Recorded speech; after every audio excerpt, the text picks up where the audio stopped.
Hi friends, இது நம்ம civil and business channel. இன்றைக்கி நம்ம பார்க்க போகிற வீடியோ என்ன அப்படின்னா, ஒரு ஆர்கிடெக்சரல் பிளானுக்கும் நார்மல் பிளானுக்கான காஸ்ட் டிஃப்ரென்ஸ் என்ன வருது அப்படிங்கிறதும், ஒரு ஆர்கிடெக்சரல் பிளானுக்கான கரெக்டான ரேட் என்ன, அது எப்படி கேல்குலேஷன் பண்ணணும், டீட்டெயிலான கேல்குலேஷன் எப்படி பண்ணணும் அப்படிங்கிறத டீட்டெயிலாக இதை வந்து எக்ஸ்பிளைன் பண்ணியிருக்கேன். ஸோ வீடியோ ஸ்கிப் பண்ணாமல் பாருங்கள், கட்டாயம் உங்களுக்கு கொஞ்சம் யூஸ்ஃபுல்லாக இருக்கும். இந்த மாதிரி யூஸ்ஃபுல்லான வீடியோ உங்களுக்கு யூஸ்ஃபுல்லாக இருக்க மாதிரி மற்றவங்களுக்கு யூஸ்ஃபுல்லாக இருக்கணும் அப்படின்னு நினச்சிங்கன்னா வீடியோ லைக் பண்ணிட்டு பாருங்கள். வாங்க வீடியோக்குள்ள போகலாம்.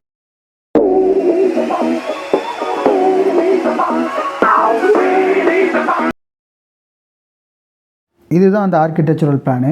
இந்த பிளானுக்கு வந்து கிரவுண்ட் ஃப்ளோர் வந்து 2190, ஃபர்ஸ்ட் ஃப்ளோர் வந்து 2044 ஸ்கொயர் ஃபீட்டு. இதுக்கு அந்த கான்ட்ராக்டுக்காரர் கொடுத்த கொட்டேஷன் வந்து அதிகமாக இருந்தது.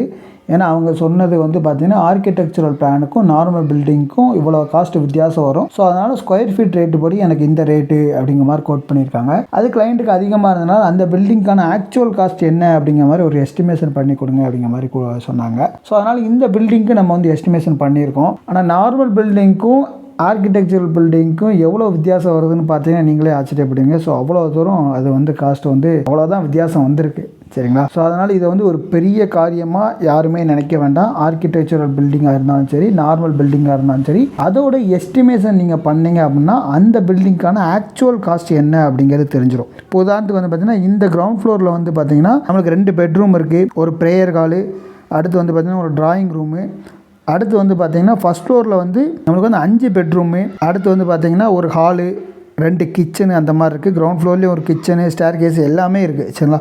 ஸோ எல்லாம் வந்து பார்த்திங்கன்னா உங்களுக்கு வந்து ஸ்பேசியஸாக இருக்கிறதுனால உங்களுக்கு வந்து இன்னர் வாலோட குவான்டிட்டி வந்து கம்மியாக இருக்கிறதுனால வந்து பார்த்திங்கன்னா இதோட ரேட்டு உங்களுக்கு வந்து கம்மியாக வரலாம். ஸோ அதனால் உங்கள் பிளானுக்கு வந்து பார்த்திங்கன்னா எவ்வளவு என்ன அப்படிங்கிறது நம்மளுக்கு வந்து எஸ்டிமேஷன், ப்ராப்பர் எஸ்டிமேஷன் பண்ணால் தான் தெரியும். உங்கள் பிளானுக்கு எஸ்டிமேஷன் தேவைனாலும் கீழே உங்களோட வாட்ஸ்அப் நம்பருக்கு நீங்கள் அதை அனுப்பி வந்தீங்கன்னா நான் உங்களுக்கு எஸ்டிமேஷன் ரெடி பண்ணி தந்துடுவோம். இப்போ இதோட குவான்டிட்டியை நம்ம வந்து பார்த்தோம் அப்படின்னா குவான்டிட்டியை டெரிவ் பண்ணால் மட்டும்தான் அந்த குவான்டிட்டிக்கு எவ்வளோ மணல், சிமெண்ட்டு, ஜல்லி, கம்பி எல்லாமே தெரியும், சரிங்களா? ஸோ அதனால் அந்த குவான்டிட்டியை 1 by 1 பார்ப்போம். எர்த் ஒர்க் வந்து பார்த்திங்கன்னா 1728 கியூபிக் ஃபீட்டுக்கு தேவைப்படுது. அடுத்து வந்து பார்த்திங்கன்னா பிளெயின் சிமெண்ட் காங்கிரீட் பிசிசி வந்து 827.13 கியூபிக் ஃபீட்டுக்கு நமக்கு வந்து பிசிசி. அது எங்கன்னா காலத்துக்கு கீழே போடுறது, பேஸ்மெண்ட்டில் போடுறது. அடுத்து வந்து பார்த்திங்கன்னா பிளிந்த் பீம் கீழே போடுறது. ஸோ இங்கெல்லாம் பிசிசி போடுறோம் பார்த்தீங்களா, கம்பி கட்டாமல் வெறும் காங்கிரீட் மட்டும். ஸோ அதோட குவான்டிட்டி. அடுத்து வந்து பார்த்திங்கன்னா சாயில் ஃபில் பண்ணுறோம் பார்த்தீங்களா. ஸோ அது வந்து எவ்வளோ கியூபிக் ஃபீட்டு தேவைப்படுதுன்னா 9600 கியூபிக் ஃபீட்டுக்கு நம்மளுக்கு வந்து சாயில் மண் தேவைப்படுது. அடுத்து ஆர்சிசி படிக்கு, காலத்துக்கு, plinth beam, roof beam, roof slab எல்லாத்துக்கும் போடுறதுக்கான குவான்டிட்டி எவ்வளோன்னு பார்த்தீங்கன்னா 4815.70 கியூபிக் ஃபீட்டுக்கு நம்மளுக்கு வந்து காங்கிரீட் தேவைப்படுது. அடுத்து பிரிக் ஒர்க் வந்து பார்த்திங்கன்னா உங்களுக்கு வந்து எல்லாமே கிரவுண்ட் ஃப்ளோரு, ஃபஸ்ட் ஃப்ளோரோட ஓவரால் குவான்டிட்டி எவ்வளோன்னு பார்த்தீங்கன்னா 6016.78 கியூபிக் ஃபீட்டு வருது. அடுத்து பிளாஸ்டிங் ஒர்க்கு, வால் பிளாஸ்டிங் வந்து பார்த்திங்கன்னா இன்னர் அண்ட் அவுட்ரு வந்து இதோட ஏரியா வந்து பார்த்திங்கன்னா 16320.75 ஸ்கொயர் ஃபீட்டும். அடுத்து வந்து பார்த்திங்கன்னா சீலிங் பிளாஸ்டிங்கு, அடுத்து வந்து படிக்கு, அடுத்து காலத்துக்கு, பீமுக்கு எல்லாத்தோட பிளாஸ்டிங்கோட ஏரியா வந்து பார்த்திங்கன்னா 7084.43 ஸ்கொயர் ஃபீட் ஏரியாவும் வருது. அடுத்து வந்து பார்த்திங்கன்னா டைல்ஸோட ஏரியா வந்து பார்த்திங்கன்னா 5008 ஸ்கொயர் ஃபீட் வருது. அடுத்து வந்து பார்த்திங்கன்னா டீ கூட்டு வந்து பார்த்திங்கன்னா மெயின் டோர் மட்டும்தான் டீ கூட்டு 42 கியூபிக் ஃபீட் ஏரியா வருது. மித்ததெல்லாம் வந்து பார்த்திங்கன்னா யூபிவிசி தான். யூபிவிசியோட ஏரியா வந்து பார்த்திங்கன்னா 905 ஸ்கொயர் ஃபீட் ஏரியா. வெதரிங் கோர்ஸுக்கு மேலே வந்து நம்ம வந்து தலைச்செங்கல் போடுறோம் பார்த்திங்களா, அதோட சுருக்கியோட ஏரியா வந்து பார்த்திங்கன்னா 500 கியூபிக் ஃபீட் வருது. அடுத்து வந்து பார்த்திங்கன்னா மேலே உள்ள ஸ்கொயர் ஃபீட்டுக்கு நம்ம வந்து டைல்ஸ் பதிக்கும் பார்த்திங்களா, அது வந்து பார்த்திங்கன்னா 2000 ஸ்கொயர் ஃபீட் ஏரியா வந்து நம்ம வந்து தலைச்செங்கல் வந்து பதிக்கும், சரிங்களா? மேலே வந்து கூலிங் டைல்ஸ் சொல்லலாம், இல்லை அப்படின்னா தலைச்செங்கல், எதுனாலும் நம்மளோட விருப்பம். மேலே மொட்டை மாடி போடுறதுக்கான ஏரியா. அடுத்து வந்து பார்த்திங்கன்னா ஒயிட் வாஷ் பண்ணுற பார்த்தீங்களா, அது வந்து இந்த பில்டிங்கோட டோட்டல் ஏரியா எவ்வளோன்னு பார்த்தீங்கன்னா 23405.18 ஸ்கொயர் ஃபீட் ஏரியா வந்து வருது. அடுத்து பெயிண்டிங் வந்து பார்த்திங்கன்னா நம்ம மெயின் டோருக்கு மட்டும்தான் பெயிண்ட் பண்ணுறோம், மற்றதெல்லாம் யூபிவிசி அப்படிங்கிறனால அந்த மெயின் டோரோட ஸ்கொயர் ஃபீட் ஏரியா எவ்வளோன்னு பார்த்தீங்கன்னா 84 ஸ்கொயர் ஃபீட் ஏரியா வருது. அடுத்து அந்த குவான்டிட்டிக்கான மெட்டீரியல் வந்து பார்த்திங்கன்னா பிசிசிக்கு வந்து சிமெண்ட்டு, மணல், ஜல்லி, லேபர் காஸ்ட் எல்லாமே தனித்தனியாக போட்டிருக்கோம். ஸோ அது வந்து ஒவ்வொரு கியூபிக் ஃபீட்டுக்கு நம்மளுக்கு பிசிசி வந்து 81.90.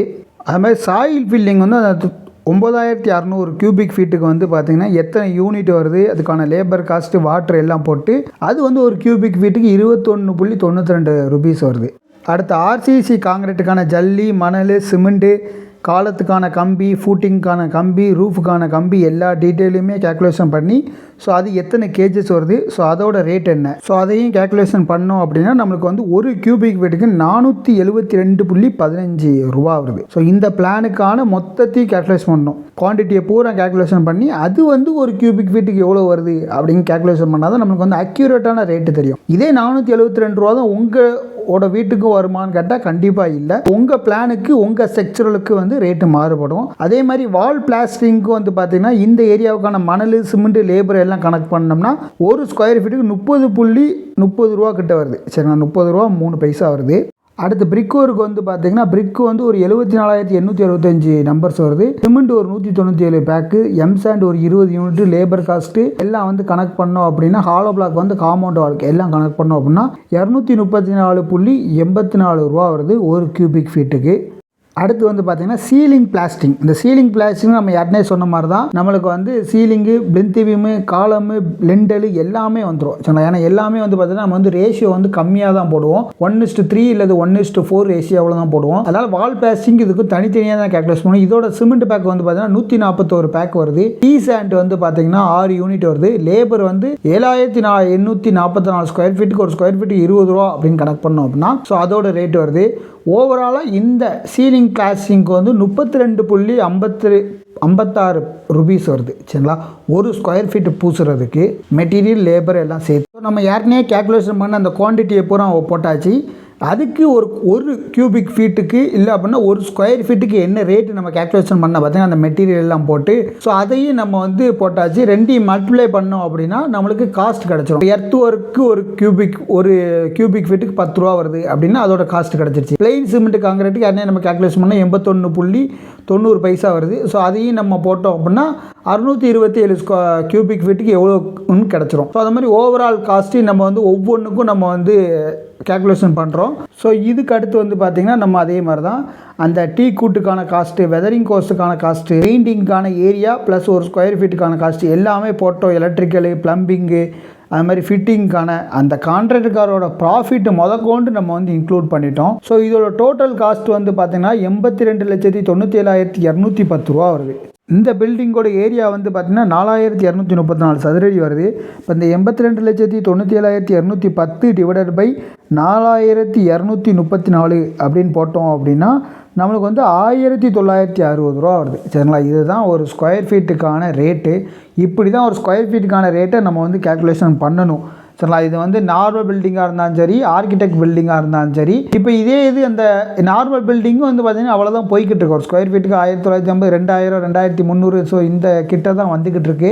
ஸோ அதனால் உங்கள் பில்டிங்க்கான ரேட்டு என்ன, ஆக்சுவல் ரேட்டு என்ன அப்படின்னு உங்களுக்கு தெரியணும்னா ஃபஸ்ட்டு பிளானை ரெடி பண்ணோம். அந்த பிளானுக்கான குவான்டிட்டி எல்லாம் எடுத்தோம் அப்படின்னா ரேட் எல்லாம் கேல்குலேஷன் பண்ணோம் அப்படின்னா அந்த பில்டிங்கான ஆக்சுவல் ரேட்டு கிடச்சிரும். ஸோ இதனால் நமக்கு என்ன விதமான பெனிஃபிட்லாம் இருக்குது அப்படின்னா நம்மளுக்கு ஃபஸ்ட்டு வந்து நம்ம ஒரு மேஸ்திரிட்ட கொடுத்தாலும் வந்து பார்த்திங்கன்னா அவங்க கொடுக்குற குவான்டிட்டி எல்லாம் கரெக்டாக அப்படிங்கிறத கிராஸ் செக் பண்ணிக்கலாம். அடுத்து வந்து பார்த்திங்கன்னா ரேட்டு வந்து நம்ம கான்ட்ராக்டர்கிட்ட கொடுக்கும் அப்படின்னா அந்த ரேட்டு வந்து நம்மளுக்கு வந்து கரெக்டாக தான் கோட் பண்ணுறாரா. இப்போ இதே பில்டிங்க்கு வந்து 1,960 ஒரு 50 ரூபா முன்ன பண்ண 2,000 ரூபாய்க்கு கூட நம்ம வந்து கொடுக்கலாம். சரிங்களா, ஸோ அதனால் வந்து பார்த்தீங்கன்னா இதுதான் ஆக்சுவல் ரேட்டு 2,000 ரூபா தான். ஸோ அதுக்கு மேலே 2,300, 2,500, 3,000 போகுது அப்படின்னா ஸோ அது வந்து ரேட்டு வந்து நம்மளுக்கு வந்து அதிகம். இது கம்மியாக இதை விட கோட் பண்ணுறாரு 1,800 ரூபாய்க்கு கோட் பண்ணுறாரு அப்படின்னா ஸோ அதில் வந்து குவான்டிட்டிலேயோ இல்லை அப்படின்னா குவாலிட்டிலேயோ எதுலேயோ காம்ப்ரமைஸ் பண்ணி தான் அவர் வந்து பண்ணுறாரு அப்படிங்கிறது நம்ம வந்து புரிஞ்சுக்கலாம். சரிங்களா, ஸோ இதில் வந்து நம்ம வந்து என்ன இன்க்ளூட் பண்ணல அப்படின்னா இன்டீரியர்ஸ் இன்க்ளூட் பண்ணல, எலிவேஷன் இன்க்ளூட் பண்ணல. இது எலிவேஷன் நம்ம வந்து கிராண்டாக பண்ணுறோம் அப்படின்னா ஸோ அதோட காஸ்ட் எவ்வளவு அப்படிங்கிறத நம்ம வந்து இன்க்ளூட் பண்ணணும். சரிங்களா, ஸோ இந்த மாதிரி ஓவராலாக பேசிக்ஸ் ஆனது நம்ம வந்து இன்க்ளூட் பண்ணியிருக்கோம். இதில் வந்து எக்ஸ்ட்ராவாக நம்ம எதுவும் வேணும் அப்படின்னா நீங்கள் அதையும் சொன்னீங்கன்னா நம்ம அதையும் எஸ்டிமேஷனில் வந்து இன்க்ளூட் பண்ணிக்கலாம். இவ்வளோ தான் இந்த வீடியோ. உங்களுக்கு யூஸ்ஃபுல்லாக இருந்ததுன்னா மறக்காமல் நம்ம சேனலை வந்து சப்ஸ்கிரைப் பண்ணிக்கோ. இந்த மாதிரி தொடர்ந்து யூஸ்ஃபுல்லான வீடியோ உங்களுக்கு வந்துக்கிட்டே இருக்குது.